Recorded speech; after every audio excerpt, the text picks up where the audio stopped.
Raekwon's Only Built for Cuban Linx just turned 30 this year. And I want to discuss one of the most important, I would say, important hip hop albums, certainly out of the 1990s, in terms of how it set the stage, the culture that it kind of influenced, the direction that it kind of reshifted hip hop to take, and also the way that its reputation has aged over time. This was the third solo release after the Wu-Tang Clan's Enter the Wu-Tang 36 Chambers. Now, obviously, there was Words from the Genius. There were pre-Wu-Tang Clan assembly albums from RZA and GZA, and they kind of had different personas, and this is all before RZA's master plan to construct the Wu-Tang Clan. So I look at Only Built for Cuban Linx, which dropped in 1995, as being probably one of the two, if not the best Wu-Tang solo album. And that's pretty much his reputation. If you look at those greatest rap albums of all time lists, usually you'll usually find the Wu-Tang Clan album, right? Enter the Wu-Tang. You'll find that above all of the solos. But sometimes you will find Only Built for Cuban Linx as the highest Wu-Tang related album, including that Wu-Tang debut, which I wouldn't personally agree with, although I will say that I listened to Only Built for Cuban Linx more than I listened to the 1993 Enter the Wu-Tang. But between Only Built for Cuban Linx and I would say the GZA's Liquid Swords album that dropped later that same year, both 95 albums dropped a few months apart. And again, those are the third and fourth solo Wu-Tang releases. The first and the second were Method Man's The Cow and Old Dirty Bastards Return to the 36 Chambers, the dirty version with Brooklyn Zoo, Shimmy Shimmy Ya, Baby Come On. I love that album too. But Only Built for Cuban Linx, along with Liquid Swords, and then several years later, probably Ghostface Killah's second solo album, Supreme Clientele. Those are probably overall the three most esteemed Wu-Tang solo albums. And you've got some other really good ones too. I like the Ghostface Iron Man. A lot of people like Capadonna's The Pillage. But Only Built for Cuban Linx caught RZA at such a critical stage in his development, in hip-hop's development, really, because if you listen to the beat styles before 1995, right, you've got, say, like 92 to 94, and then the way that samples were incorporated by 95, and then by the time you got to 96 and definitely 97, rap kind of had a jiggier vibe to it. It was a lot more glamorous, glitzy, a lot more danceable beats. It wasn't as rugged as the 94 and 95 hip hop beats. So production wise, technologically, and how samples were used and which samples were selected, very different 93 to 95. A lot more jazz, a lot more soul, whereas you got a lot more pop and a lot more, disco, especially with, Puff Daddy and Bad Boy in I would say the second half of the 90s. We're talking 97 to 99. We're saying right after Biggie died, so we're talking Life After Death, along with Mace's Harlem World, Puff Daddy and the Family's No Way Out, those types of albums. Hip hop was entering its shiny suit era, if you will. But Only Built for Cuban Linx came right smack in the middle of 1995. So this is just a few months after Mobb Deep's The Infamous, which along with Only Built for Cuban Linx, you could argue are the two most associated with the New York street rap style of 95 in the, we'll say, the post Illmatic era. Since Illmatic was the game changer in 94, you had Ready to Die just after that. And then 95, you had Only Built for Cuban Linx after the infamous Mobb Deep. And Only Built for Cuban Linx, it wasn't like a commercial success. It did pretty well. It went gold, but this was in an era where, you had albums going like multiple platinum, like all over the place. This was some of the highest selling hip hop made around this time. I mean, All Eyes on Me by Tupac dropped a few months later. The Fugees' The Score was the very next year. Huge sellers, right?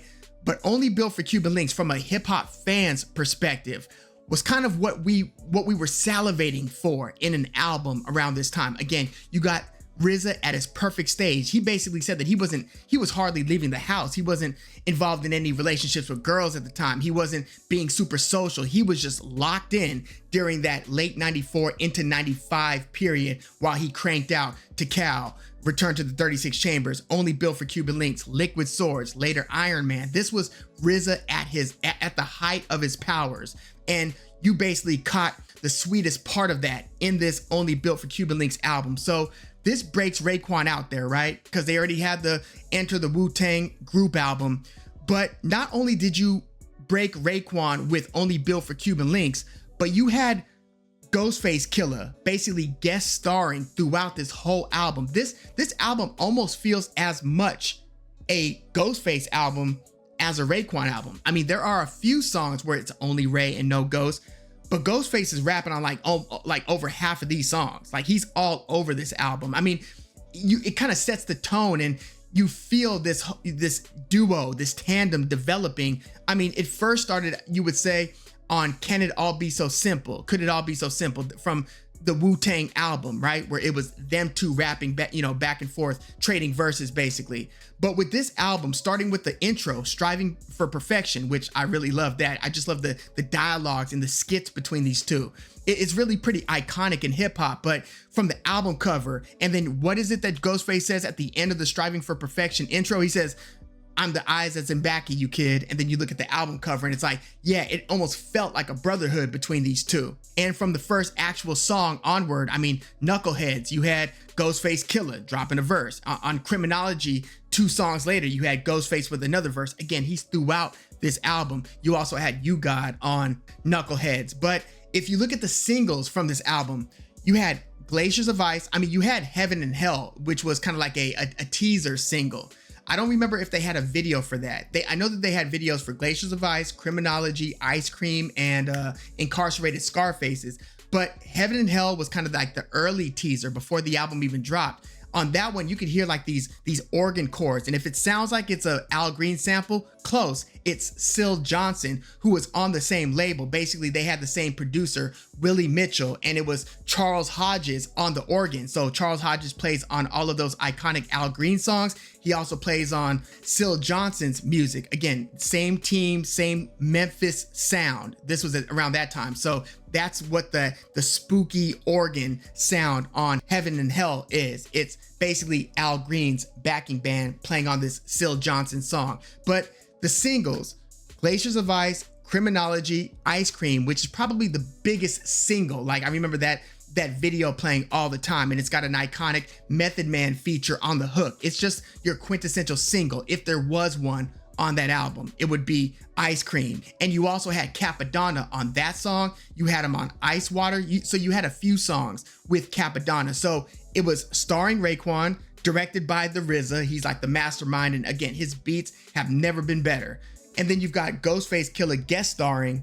And then you had Capadonna kind of emerging as a force within the Wu-Tang on multiple songs on this album. But not only were the singles sick, I mean, think about the way that Criminology hits. Like, it's got the Scarface sample in the beginning. Who you think you're talking to? And then you hear the dun, dun, dun, dun. And then the drums that I used to drive around to that stuff, and it sounded like a washing machine, those drums. And that's another thing about this. They didn't have any esteemed engineer coming in and mixing. RZA did all of it himself on this album and on GZA's Liquid Swords. So there's like a rawness to this too. But yeah, those drums and that dun, dun, dun, and then the dun, dun on the Criminology beat. Love that. Glaciers of Ice has that, I think it's a Blue Raspberry, the female vocalist associated with the Wu-Tang. She's like singing in a lower register, then her voice goes up like, ah, and it almost sounds like an instrument on that Glaciers of Ice beat. But that one is sick. And verse for verse, in terms of Raekwon's showcase, I would say Incarcerated Scarface would be that track, because you got this quintessential boom bap hip hop style beat with a sweet sample, just RZA in his bag on this one. And Raekwon, 3 verses, sick chorus. This is kind of like the perfect, if you're into that kind of boom bap, Incarcerated Scarface is that for this Only Built for Cuban Linx album. Definitely one of the strongest tracks on the whole album. But the non-singles are just as good as the singles, which is why this is such a good album from top to bottom. It's stacked. It's not like it's got a few highlights and then a lot of filler. No, one of my favorite songs on the whole album is track 3. It's right between Knuckleheads and Criminology. It's Knowledge God. It's got like this gritty beat with this string section, and it's got, you've got the kung fu samples throughout the album, but it's got this, and then it's got like this very just dirty sounding. Like once the actual beat starts and the strings kind of leave for a little bit before they come back in later on in the verse, you just had Raekwon spitting like this vicious couple of verses. And, you know, with two crackheads holding your seat up, I took care of that though, but don't worry about it, I got your back. Like Raekwon's coming off in this one. But why am I always yelling that broke? Let's get money, son. Now you want smoke. Chill, God. Yo, the sun don't chill a lot. That's another thing. A lot of 5% talk throughout the album. This is kind of like one of the backing philosophies over the album. So a lot of the stuff probably goes over a lot of people's heads. But the non-singles, like Knowledge God, like the Posse cut, which one is it? Guillotines. You've got a few Wu-Tang members on that one. Just verse, just kind of trading the mic, right? And you've got a cutting like a very, you know how RZA was always able to kind of make something sound like a little kung fu-ish. In this one, it's a violin that goes and it's got that dung dung dung dung with the strings. They use that on Tikal and then they bring it back for a whole track. I think on Tikal, it's only a part of an interlude, whereas on Only Built for Cuban Linx, it's like the whole beat. It's the sample of the beat. So you've got that Posse cut. You've got way later in the album, towards the end of the album, you've got Wu Gambino's that has like Method Man. I think it's got a good Master Killer verse. Probably Master Killer's best verse since Enter the Wu-Tang's Mystery of Chess Boxing, where he closes the show there. Wu Gambino's is tight. You've got a song where it's only Ghostface rapping. That one is Wisdom Body. It's only Ghost. And then you've got the iconic Nas verse, the Nas opening verse to Verbal Intercourse. One of the best beats on the album, one of the best tracks on the album. This one, according to RZA, on his, he joined Questlove's podcast, the Questlove Supreme podcast, very good podcast. But RZA said that he believes that was the first time that a vocal was used within the sample on the beat. So, you know, you've got that watch. It's a song by the Emotions called If You Think It, You May As Well Do It. But that dung dung dung dung dung dung, you know, that Verbal Intercourse beat, listen to the vocal samples. I believe that according to RZA, is the first time, again, that vocals were used in the sample rather than just like a sound or a collection of sounds. It had vocals as a part of the sample. You know, on that GZA Liquid Swords album, again, just months later, that's where they had the shadow boxing song, probably my favorite song on Liquid Swords. But that's where they have the Go Man, which I actually ran into that sample just listening to soul music. It was Ann Peebles' Trouble, Heartaches, and Sadness is the song that was sampled for that Go Man, and that ding ding ding ding ding ding ding Go Man. Like, I love that beat. Again, one of my favorite, if not my favorite, from Liquid Swords. But Ann Peebles also a part of that Memphis sound, so you can hear the types of records that RZA was into. Same backing, like same type of organ. It's Charles Hodges, it's Willie Mitchell production, it's Al Green's backing band from High Records, one of the best out of Memphis. Ann Peebles, Syl Johnson, Al Green. You hear, again, the bag that the RZA's in here with his inspiration and the samples that he's using for some of these beats. But yeah, Verbal Intercourse featuring Nas. You've got a verse from Nas, you got a verse from Ray, you've got a verse from Ghostface Killah, another one of the best songs on Only Built for Cuban Linx. But again,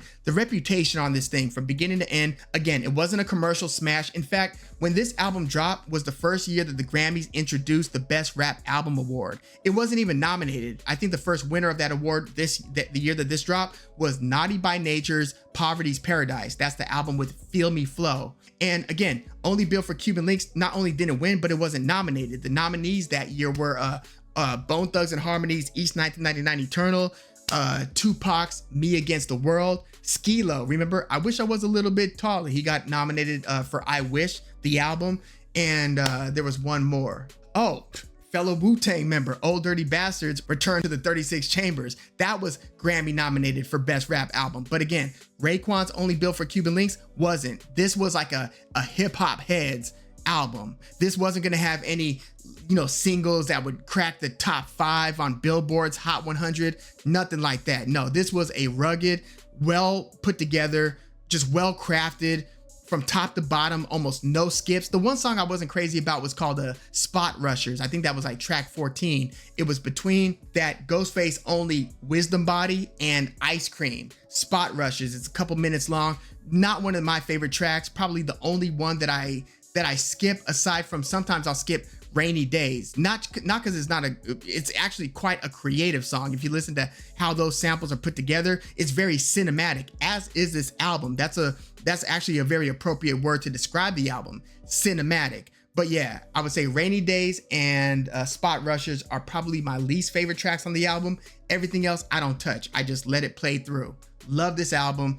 Happy 30th birthday. Damn. Like, I remember, I didn't even get this album when it came out. I wasn't allowed at the time to buy rap albums with like cussing on it. Like, my first couple rap albums that I was able to get were Ahmad. Remember back in the days when I was young, I'm not a kid anymore. Yeah.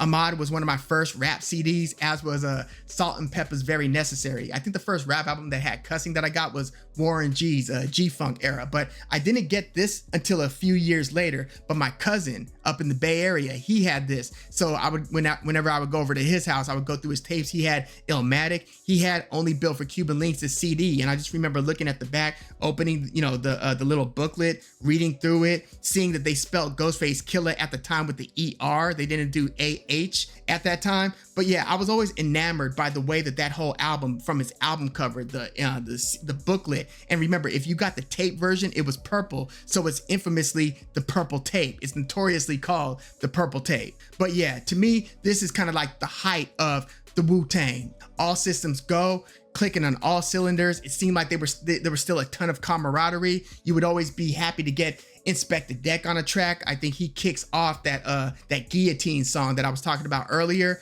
Yeah, this was the golden age of the Wu-Tang. I know 36 Chambers dropped in 93, but I would say 95 is where you got the best stuff, between Dirty's album, Raekwon's album, and then Liquid Swords at the end of the year.